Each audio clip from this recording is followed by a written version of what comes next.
Hello and welcome to the last talk of the day. I hope you guys still have some energy left. We're going to talk, our talk is called actually From Zero to System on a full disk encrypted Windows system. So we're actually going to explain several vulnerabilities which allowed us in the end to go from zero to system level privilege on a Windows full disk encrypted system rather. The mandatory introduction. First of all, hi, I'm Tom. I work for a company called Dimension Data in Belgium. I'm the security governance team leader, so we have a couple of consultants in my team who regularly do penetration testing and so forth. We have some specialties like testing ATM systems, cache machines, but also testing Windows environments. And it's actually in that last one that we actually resulted in this talk during our R&D. I'm mostly occupied with, let's say, the more boring part of security nowadays, being security compliance, regulations, and so forth. I have a Twitter handle, nothing special about that, and I'm actually also one of the co-organizers of BruCon, which I hope most of you people know. Lastly, just want to mention it, that we're always looking for some great talent, so if you feel up to it, come and see me afterwards. Hi everyone, I'm Nabil and I'm a security researcher and a penetration tester at Dimension Data. I'm part of Tom's team. I love to break things, I love to see how everything works, I love to find vulnerabilities in the end. I also have a Twitter handle and also a blog post. After this talk, details will be released about the vulnerabilities on my blog post. So let's get started. First, the inspiration. Why did we actually go into this research and how did we came about to doing this talk eventually? So, in late last year, November 2015, there was a talk held by Ian Haken on Black Hat, and the title was Bypassing Local Windows Authentication to Defeat Full Disk Encryption. So the title itself already is very intriguing, so we went to the talk, and what he eventually demonstrated was a new way to defeat full disk encryption. He used a rogue domain controller, and he used that rogue domain controller to poison the credential cache. And Microsoft eventually labeled this vulnerability as a Windows security feature bypass. So, what does this patch that Microsoft released actually hold? So what they did is implement a trust relationship before the local credential cache is being updated. And it was patched on Windows Vista up to Windows 10, and also for the server versions for Windows Server 2008 up to 2012, with the exception of Windows XP and 2003, so they are still vulnerable if you find any systems in your environment. So a little bit about BitLocker, because we are going through the prerequisites of these vulnerabilities. So first of all, BitLocker has 3 ways of implementing it. The first one is TPM, which uses a built-in chip on the motherboard, which stores the secret key in order to decrypt the hard drive. Then you have the pre-boot pin, as the name suggests. You use a pre-boot pin to actually enable the authentication, the decryption process. Then you have the USB key. Then you have to use a physical USB thumb drive that holds the secret password to enable to decrypt the hard drive. But we will only focus on the TPM. So a little bit about the TPM, what a TPM actually does. It stores the key on the motherboard, on the chip. It doesn't require any user access, so you can just start up your laptop and the hard drive will be automatically being decrypted on the fly. And once it's booted up, that's the screen you will see, just the Windows login screen. It's the first and the only line of defense. So also a little bit about trust relationship, what it is and how it's actually used for. So just the computer account password, so every machine has a computer account password. And it's used to actually verify the trust between a domain controller and a client. And it's randomly generated every 30 days. And 2 versions of the password are stored on the client side. So there's an old value and a new value. The old value is stored is the password that is older than 30 days, and the new value is obviously the one that is currently in use. This is because if the client doesn't connect back to into a Windows domain within 30 days, it can still fall back to the one that was used 60 days ago. And the key, so the passwords are being stored at the following registry path. In order to actually access those passwords, you need system-level privileges. So we will get into that later. So first of all, we had to bypass the patch. So the patch that Microsoft released after Ian Haken's talk at Black Hat, so MS 15.122.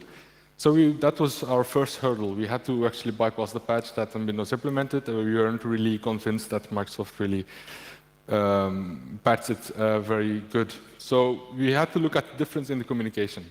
As you can see, there are two screenshots, and the first one is the legitimate domain controller, which has a specific ticket that is used is a TGS request and a TGS response, which are basically service tickets. And if we use a rogue domain controller, so a fake domain controller with the same domain name, we get an error. So the error says it's service principal name unknown. So if you look into details into the packet of the packet that was sent by the domain controller, we can see that the real domain controller sends back a ticket, an encrypted part, which is actually a ticket, a Kerberos ticket, and the fake domain controller doesn't reply back with anything.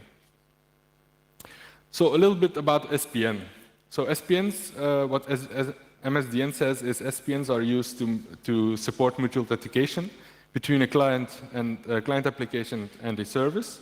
A service principal name is associated with an account, and an account can have many service principal names. Very generic description, and SPN cannot be formed with the service /host or a service host with a port. We will dive into that during the demo. Demo time. So what Nobel is now actually going to demonstrate, we've set up 2 VMs. This is the VM of the client. And you'll see that somebody already logged into it. So this is actually, let's say, the situation that you'll end up with. In an environment where you have a BitLocker encrypted system with TPM, you boot it up, and this is where you end up, the login screen, the log screen. So first of all, we need some information that we can gather from this screen. For example, we know that the user is called domain user, and domain is domain. Yeah, we weren't really inspirational on the names. Then another thing you need to know is the name of the machine itself. So you can do that with just using the other user, and then you know client is the name of the machine. Again, we weren't very creative when we selected client as a name for the system. So let's go into our domain controller. So this is our fake domain controller, which is basically in the same domain. So the domain is domain. So we made the domain controller with the name domain.local. Simple. So first of all, we will create a user, the same one with the information we just gathered, so domain user.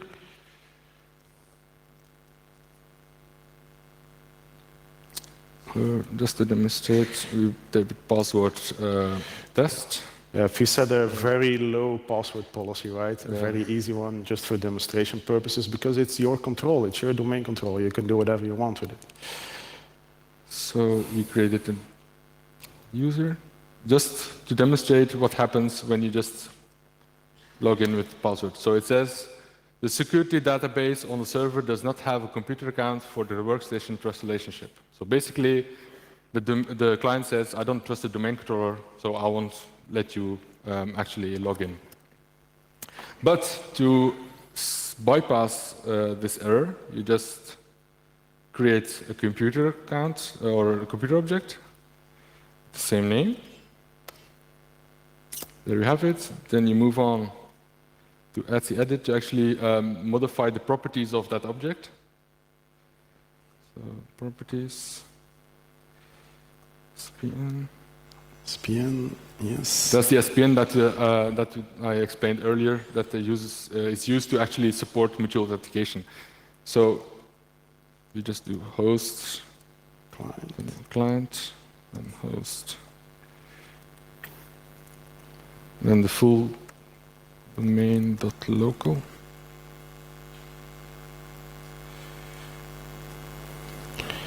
And now, first reset the password. Reset the. So he's now going to the domain user account and actually mentions that the password is expired. So by leaving the flag, user must change password at next login, you actually expire the password. So yeah, it will display us. So the password has been changed. We go back to our client. Type in password. It says user password must be changed before signing in. Say OK. We do, for example, B. So change your password. Your password has been changed. We didn't know the password before we started this demo, so now we change the password to the one we know. So now we just disable the network adapter. So we force it to use the local credential cache, which is now poisoned.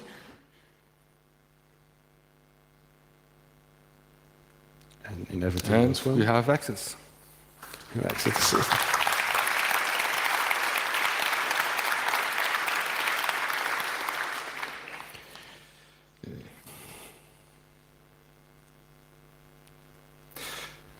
So let's dive more into detail about in the communication between the fake domain controller and the client. So first of all, there's a client, we don't know the password, but we have a fake domain controller with an expired password. The first the client does is request for a TGT, so ticket granting ticket, from the domain controller, and the domain controller says, sorry, your password has been expired and it must be changed. So the client says, okay, I know the password has been expired, but it does request another ticket granting ticket. The fake domain controller knows it already said the password has been expired, and it replies back with a ticket granted ticket with the expired password. The client just decrypts the ticket and with the type of password. Next, what it does, it uses that ticket that it received from the fake domain controller to send the new password with encrypted with the new password to the fake domain controller. And now, the password that we just set, for example, in our case, was B. The domain controller, the password on the domain controller side is now B, but it's not changed yet on the client side. So if the password policy on the domain controller is accepted, which in our case did, it will say either a success or a failure. This is the part where Microsoft tried to patch the system.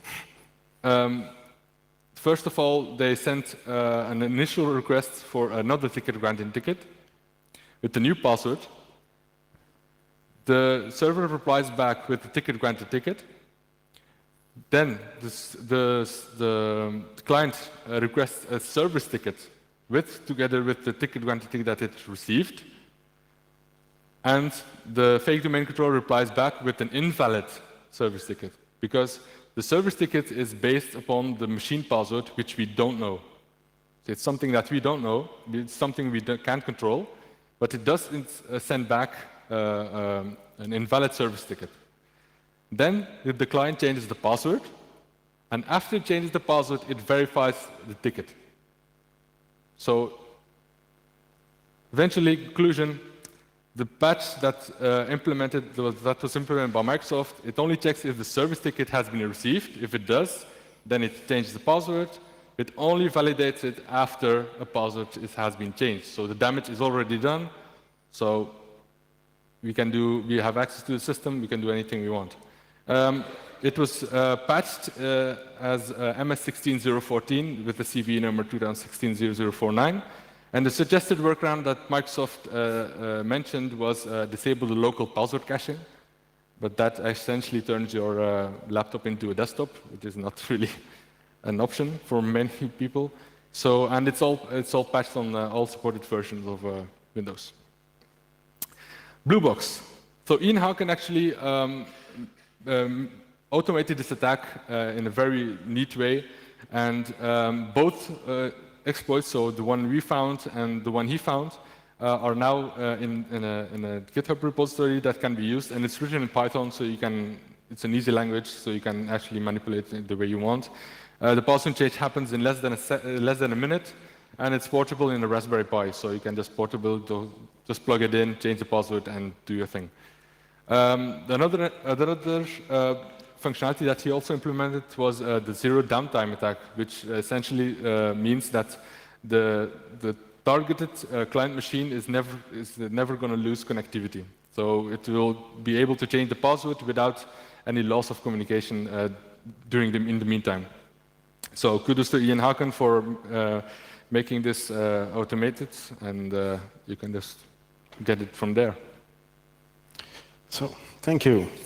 So what's next? Yeah, essentially, as you saw, we were able to access any files that the user can access to. Logically, you have the same access privileges as the user has. But let's say in a typical corporate environment, you'll find yourself with only limited user rights. You will not have administrative local privileges. So while we could get all the passwords and documents and anything that's stored on the full disk encrypted system, you're still limited as being a user. So we were looking for a way to do privilege escalation, because let's say in a complete picture, you want to do the more fancy stuff, being installing your remote access toolkit, for example, disabling even the full disk encryption system altogether, you need admin privileges. So we looked for another way to actually do that. And as you saw before, we were able to abuse the trust relationship, or at least the lack of validation of trust relationship, between a client and a server. So actually, that alone got us thinking. Thinking like perhaps there are some other ways, there are some other typical communication that Microsoft operating systems do that do not validate the trust when they actually communicate with a server. So we have a working Active Directory setup, we have a client and a server, and so we were thinking about these various functionalities. And we were thinking about group policies. First of all, group policies, the advantage of a group policy is that it works on any system which is part of a domain. So it does not require you to have anything previously configured, or it does not require you to have any vulnerable software on there to start your privilege escalation attack. It's supported, as I said, on any Windows system which is still under support, so it's actually a good entry point. Small and quick introduction about group policies for the people who are not familiar with that. We'll keep it very brief. There are actually two types of group policies which you can set. You got the computer configuration and you got the user configuration. The user configurations are applied when a user actually logs into the system. So whenever your system is booted, it logs in, and then the GPO settings are applied. A computer configuration is actually already applied pre-authentication. So whenever your system is booted up, the GPO will already be applied. On the user side, you'll see that GPOs are actually applied either with system privileges or with local user privileges, while on the computer side, you'll see that it's always applied with system privileges. On the left side, the user configuration, you see it's going to use the user account password to actually retrieve the GPO update or the GPO information, while on the right side you'll find the computer account being used for that. Logically, we don't have the computer account password, so we stayed away from there, and we used the GPOs related to a user configuration, so the user GPOs. Quickly, how group policies actually work for the people who are not familiar with that. It's actually very straightforward. So the first thing a client will do is going to search for its nearby domain controller. It does this basically via DNS, essentially doing a DNS request, finding the nearest by, or let's say the highest priority domain controller in his network environment. He's then going to do a remote procedure call to actually establish a secure connection. You can see there's a small icon over there. That RPC connection is established with the user password, so the one the user just typed in. It continues along with some various LDAP connections, actually retrieving a list of all the GPOs on the system, and then going to get, via the same LDAP connection, he's also going to get some information about the various GPOs on the system. And then lastly, he's actually going to read the GPOs. The last part is typically being accomplished pure via basic SMB connections, because it goes to the share, the sysvol or the netvol, netlogon share rather, to actually retrieve the actual configuration of the GPO. So again, as you see the different icons up there, it's all using the user credentials. So it's not using anything else to authenticate to the server. Eventually, once he retrieved everything, he'll actually apply the GPO. So that got us thinking, and it actually resulted in our first attempt, very straightforward. We created a new GPO. We applied it to the user we just talked about, the domain user. And essentially, what does the GPU does? It actually has 3 tasks in there. There are only 2 displayed over there, but there were 3 in them. The first one is download a file, so get a file from the domain controller on my personal system. We use Netcat for that. The second scheduled task, which the 3 tasks are actually programmed to run sequentially. So the second scheduled task essentially will run Netcat, but then with the user privileges of an anti-authority, of a system user. And then the last scheduled task in there will essentially just connect to the service we just created in the previous scheduled task. That's essentially what's being done over there. Basic and standard Windows functionality. So we tested it out. As you can see on the screen, it's a Windows 7 system. So we tested it out. We ran the command which is called gp update, which forces an update of the group policy, and it works. To our surprise, it worked from our first attempt. So the client did not validate any trust between the client and the server. The only trust it relies upon is the fact that you know the user's password. And logically, we've set that already with the previous attack, so we were able to do that. As the slide now shows, it's more or less expected behavior in some sort, because all the communication that we saw earlier is using the credentials of the user. Never in all this communication, the client is actually going to validate that the server he's talking with is essentially a server he should trust, is essentially the domain controller where he normally is part of. So he actually doesn't really validate the trust, again, for GPO updates, and because they're applied at system or anti-authority level, you actually get a very nice privilege escalation. We got a demo in there in a couple of slides, so we're going to show you something else as well. So we reported this vulnerability to Microsoft, who acknowledged it, who were able to reproduce it in their environment, but we actually continued along, and we searched a little bit further also on the internet, and we came across a post from Luke Jennings from MWR Labs, who about a year ago, in March of 2015, already found, first of all, a number of vulnerabilities in the way that GPOs are being handled, where you could actually do a man-in-the-middle attack on the communication between the client and server, and resulting in some privilege escalations. But one of the conclusions he actually drew at the end of his blog post is the fact that even from Windows Vista systems and onwards, if you know the user credential, you can always elevate your privilege to that of a system, because the way that the communication, the way that the GPO is being transferred, being via SMB connections, if you know the password of the user, you can reassign the signing, you do all the authentication, and actually get your own policy in between. So for us, we actually realized, like, did we actually find something new? Microsoft acknowledged it. Microsoft said to us, "Hey, thank you for reporting that to us." But for us, we also asked them, like, well, is this actually new information for you guys? Because we actually found the blog post. It's general. I mean, everybody can find it. Why didn't you handle it before? And it also got us thinking, like, perhaps Windows, or Microsoft rather, already fixed it in a more recent version of their operating system, and they still need to apply the patch on older versions. So that got us thinking and said, okay, let's set ourselves a new challenge. Let's take Windows 10, do the exact same thing we did before, do the authentication bypass, reset the local cache password, and run the scheduled task. And while actually the GPO update command, first of all, gave us the response, the user policy update has successfully been applied, it actually then spawns an error message. Windows failed to apply the group policy scheduled task settings. So we were thinking, like, okay, good. Microsoft has fixed it in Windows 10. They just need to backport it in Windows 7. They knew about it. They fixed it in their latest operating system. So we were actually happy about it.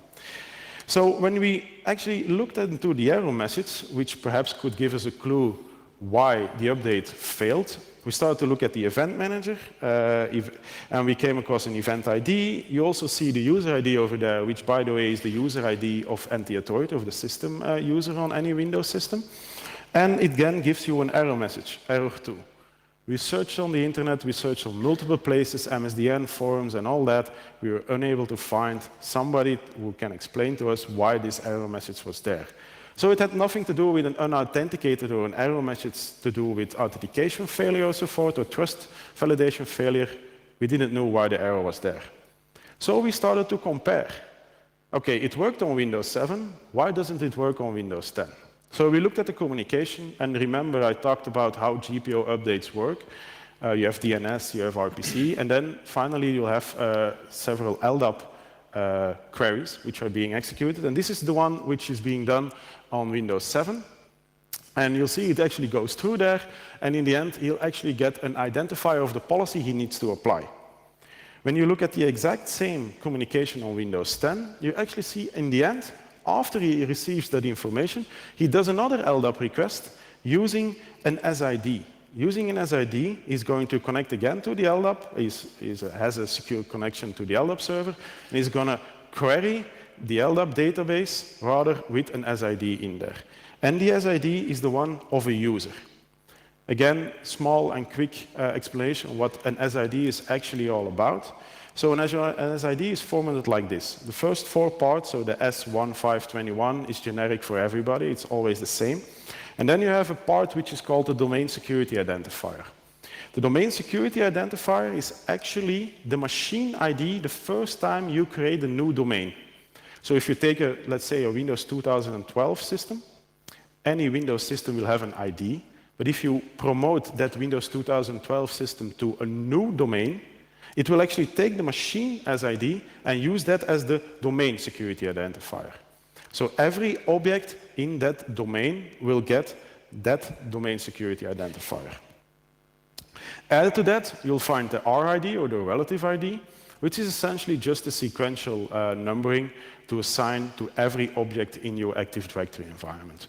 There are some fixed ones, like, for example, 500 is always the admin, and there are a number of others, for example, for certain groups, but it's essentially just a relative ID. So we were then challenged, and we were actually looking for a way to set this SID, because we were actually already thinking that perhaps it only has to do with the fact that the SID we have on our ROG domain controller does not match the one we have for the system that we are attacking. Logically, because we set a completely new domain, we've set up a completely new environment, the IDs will never match. So we looked into the possibilities, and actually a number of them, but none of them were actually easy to do. So what can you do? You can use sysprep, but sysprep will actually only generate a new ID. It will not allow you to actually set it to your liking. You cannot choose which SID will be next. Running SID will essentially just give you a new SID. Sysprep rather will give you a new. There are some commercial tools out there, we're not going to talk about it. You can also offline edit the NTDS file, so actually the Active Directory database. Kind of tricky and quite prone to errors, and for demo purposes it wouldn't all be that good. I'm sure you don't have the time for that. And we actually also found a way to use a Samba server, so the more equivalent on Linux, where you actually first install it as an NT4, in an NT4 mode, the real old Active Directory environment rather. There you can still set the SID, and then do the whole promotion to a full primary domain controller, and then you still have control of setting the SID. But again, it's going to be lengthy, it's going to be prone to errors. So actually, Mimikatz came to the rescue.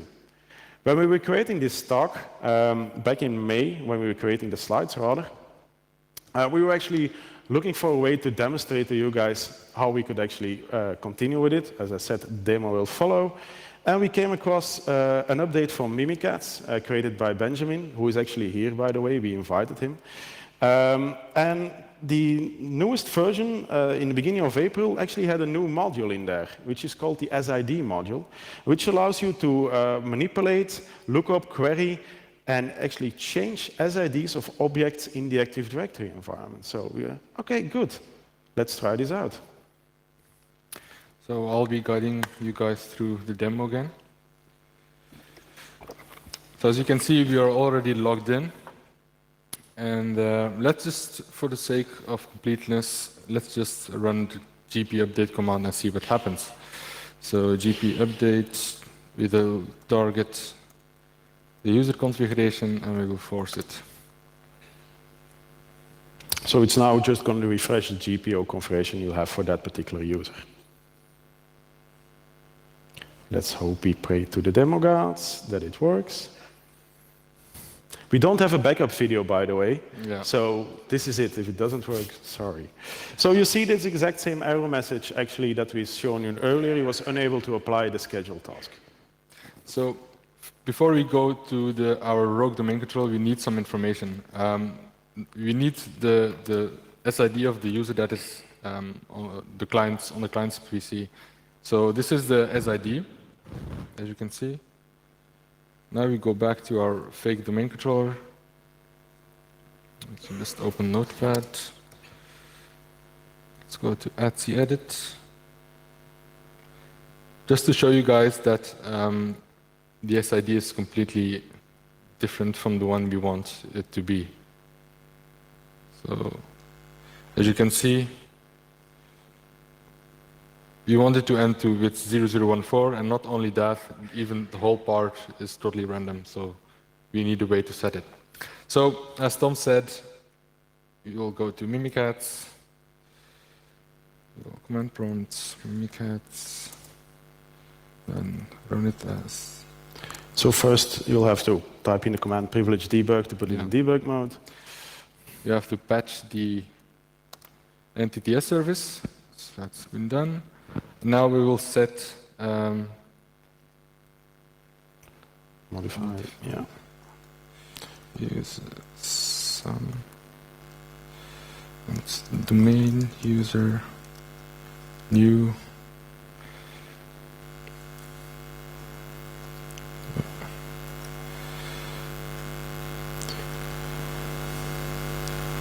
So again, if everything goes well. Yeah. It goes well, so let's check it again if it's really modified it. Refresh. Object. And indeed, it did change to the one you want. So we go back to our client PC, we run the command again, and let's hope it works.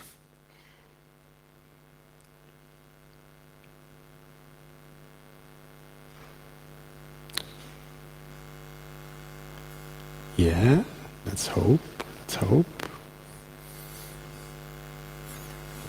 There you go. New empty authority.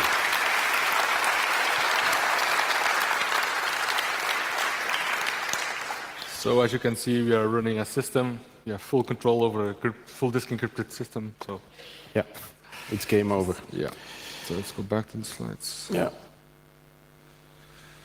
So yeah, well, we thought that Microsoft tried to fix it in Windows 10. Apparently, they did like one more check, which is very easily circumvented. You could have also opted to change it, for example, in a man-in-the-middle kind of situation, because you do know the password, so you can change the LDAP communication if you want. Since we have a working Active Directory setup, it seemed for us easier to do this. So the conclusion, there's actually, Microsoft released a patch. Thank God for that. 2 weeks ago, actually, in the patch Tuesday of June, you got some MS numbers and CVE numbers you can read. And it actually now validates the trust before it actually applies the GPO. But it actually took them 8 months to patch. So when we reported the vulnerability, we were actually trying to get some information from Microsoft as well, like, okay, when are you going to patch? When are you going to patch? And the reason they actually said to us, like, of course, we had a fixed deadline being Hack in Paris, where we're going to show the vulnerability itself. So they also had a fixed deadline, which we could not move. But they said to us that anything that changes anything to the communication of GPOs, particularly, is taking them a lot of time to fix, because they're very afraid to break backwards compatibility. So, as I said, it took 8 months, and then this happened.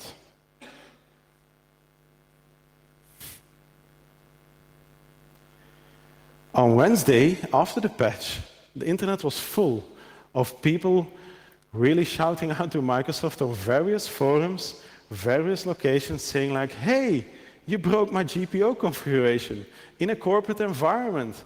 What's happening? What's happening? So you saw that there was a number of people who actually shouted out. And what was the issue there is that while Microsoft did add an additional trust check before it applies the GPO, they forgot to mention to the people that the computer account we talked about earlier, the one that's used to validate the trust relationship, is now going to be the one that retrieves the GPO. So you also have to give that account privileges to the GPO. If you don't change the privileges of the GPO, the update will unable to actually get the files and actually read the GPO configuration. So they forgot to mention that. A couple of days later, there was a knowledge base update where there was a clear indication, please update your GPOs and assign the necessary privileges to those type of computer objects, and then your GPOs will work again. So, well. Our talk as well, we described it, and there's actually only a brief slide here, but we just want to quickly touch on the subject. How can you actually now use this to recover the original password? Because in some sense, we've changed the password during the password cache update rather. And how can you actually use this to recover the original password back again? So there's actually one very nice feature which every Windows operating systems rather has configured by default, and which is actually says that it's going to go in hibernation when the battery of a laptop is going to critical mode. By default, it's set at 5%. So whenever your battery arrives at around 5%, it will actually go into hibernation mode, which is very cool because hibernation mode essentially dumps the contents of the memory into a file, hyperfile.sys, which is actually a very nice way to get the contents of the memory. So imagine yourself in a situation, Valerie explained it earlier, where you leave your full disk encrypted laptop back at the hotel, and it got like an access control, physical security, like the badge systems, right? You can easily clone badges, it's been demonstrated, you can easily get the ID and actually get into the room. You just wait for the laptop to die, you steal it, you wait for the laptop to die, it can take some hours, okay, it's a lengthy process, and you wait for it to die and go into hibernation mode. You then actually use our attack to bypass the local authentication, so you actually get onto the system, you reset the local password cache, we elevate the privileges, we've shown that, you extract the hyperfile.sys, and there are a number of ways which are very known to everybody, you can find them on the internet, to actually convert the hyperfile.sys to a more readable format. Again, Mimikatz plays a very important role there, thanks again.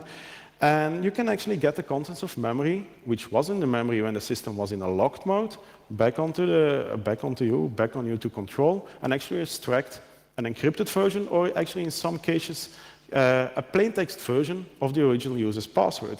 You reset the password to the original users, of course, after you installed your remote access toolkit or whatever malware you want, and just place the laptop back again in the room and lock the room. The person, the victim itself, will come back to his laptop. He will not notice anything would have changed. His local password is still the same. It was a full disk encrypted system, so you would not assume that something was altered to the hard drive or anything, but somebody actually installed anything he wanted without you knowing. So a little bit about the timeline. So as you can see, there are two bars. So the top one is the one with authentication bypass, and the lower one is GPO. The top one is also the one, the reactions we did. For example, we did mention, like we bypassed the patch on November 18th, and Microsoft responded back on the November 25th that they acknowledged the vulnerability. But we don't want to end this talk without a bombshell, and here it comes. So the February patch that they fixed for MS16, the one that we reported, has already been bypassed by us again. So it's still vulnerable. So, takeaways. Takeaways. So the takeaways we actually want to give you guys as part of this talk is, first of all, when we attended the initial talk of Ian Hawking at Black Hat, it came to us as a complete surprise that the trust relationship isn't validated when you do a password reset. When he actually, while he used some other ways to actually demonstrate that, he already establish that the trust relationship isn't always validated. And it came as a surprise to us as well. And the only thing we want to say there is do not assume that even an operating system which has been here for whatever, for a very long time, like Windows, actually implements a trust validation chip at every possible layer. So do not rely on that. Then they don't take physical security for granted. As Valerie said, there are a number of ways to get your way into restricted areas. And even if your laptop is secured, full disk encrypted, don't think it won't be able to be manipulated in any way. Yeah. As I said already, backwards compatibility is actually a challenge for Microsoft in many, many cases. They do really want to keep that backwards compatibility, but it's also a challenge for them to fix certain security issues which get reported because it takes them much more time to actually validate it in multiple configurations. And another thing, I think, one cool thing is that we actually bypass authentication, gain privileges without writing any single line of code. So why try difficult when you can do it the easy way? Yeah, absolutely. So we definitely want to extend our kudos to Ian Hawking, who was our first inspiration for our research, and definitely also to Benjamin Delphi, who created Mimikatz, which is an awesome tool. If you haven't looked at it, please do. It's really great. And last, third time's a charm. I think we bypassed the authentication process 3 times already. So in November they fixed it. In February they fixed it. Now they're planning in July. However, 2 days ago we received an email that they won't be able to hit the July deadline. So it said something like late summer.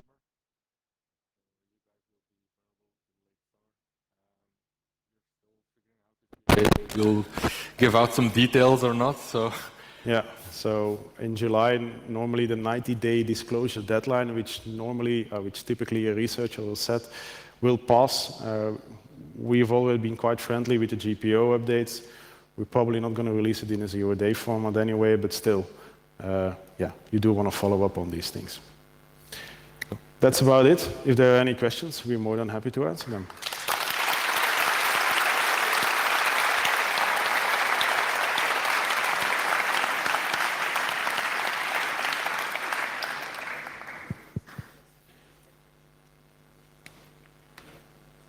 No questions?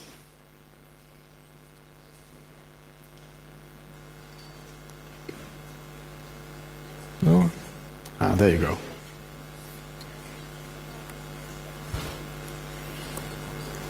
Hello. What about traces in the Windows event? Can you speak up a bit? I want to know if there is any traces of your DC rogue conversation in the Windows event. I don't really get the question, to be honest. Can you just repeat it?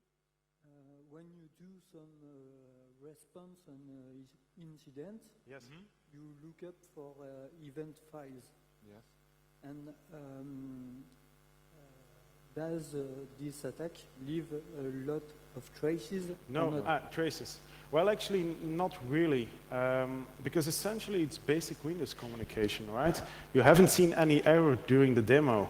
You're just doing whatever the system wants you to do. So if everything goes well and you don't do the intentional errors we just generated as a demo purpose, you will not see any demo. You will not see any errors. So your event log, if there's even an error in the event log, you can clear it anyway, but you won't see much. Yeah, I think we're using basic Windows functionality as it was intended.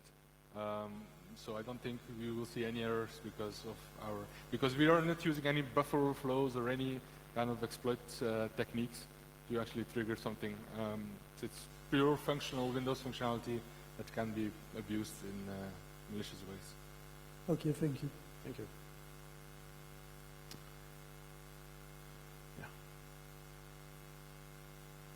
About the hotel scenario. Yes. So if the computer with Windows stayed shut down and not hibernate, and you come to the hotel room and see this shutdown windows, are you still able to recover the password? Yeah, actually it is. Because if it depends a bit how the configuration is, but if you use TPM, it's the Trusted Platform module, so BitLocker with TPM, it's going to boot up to the login screen without anybody actually having to user interact with the system. No, I think what But is still password stored somewhere in memory? Because you said you will recover it Yeah. from the sys file, right? Yeah, exactly. For example, when the PC goes into hibernation mode, it dumps the contents of the memory onto the disk. So if that ever happened in the past, and the password has been changed during that time, yes, we can recover it. But if it never went into hibernate, ever, then it's no way to recover the password for us. So. And also, because you mentioned if the system is shut down, if you boot it up to the log screen, will there already be something in memory for us to dump into hibernation? I think that's the question. It depends. There is some software, if you do like, which is going to run in the background, which could still result in something into memory, but it's going to be very rare. If the system is completely shut down and you start it up, end up at the log screen, or login screen rather, you won't have that much in memory yet, so you won't have that much to dump either. That's true. But I guess most people will put it in standby mode anyway, because otherwise, booting it all the time, yeah, it's a hassle. Yeah, I agree, okay. But I agree, yeah, sure.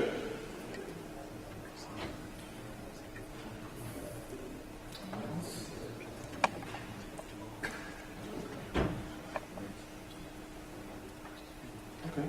Well, we'll be here today and tomorrow, of course, so if you have any questions, otherwise you can reach out to us, Twitter, or anything, and thank you.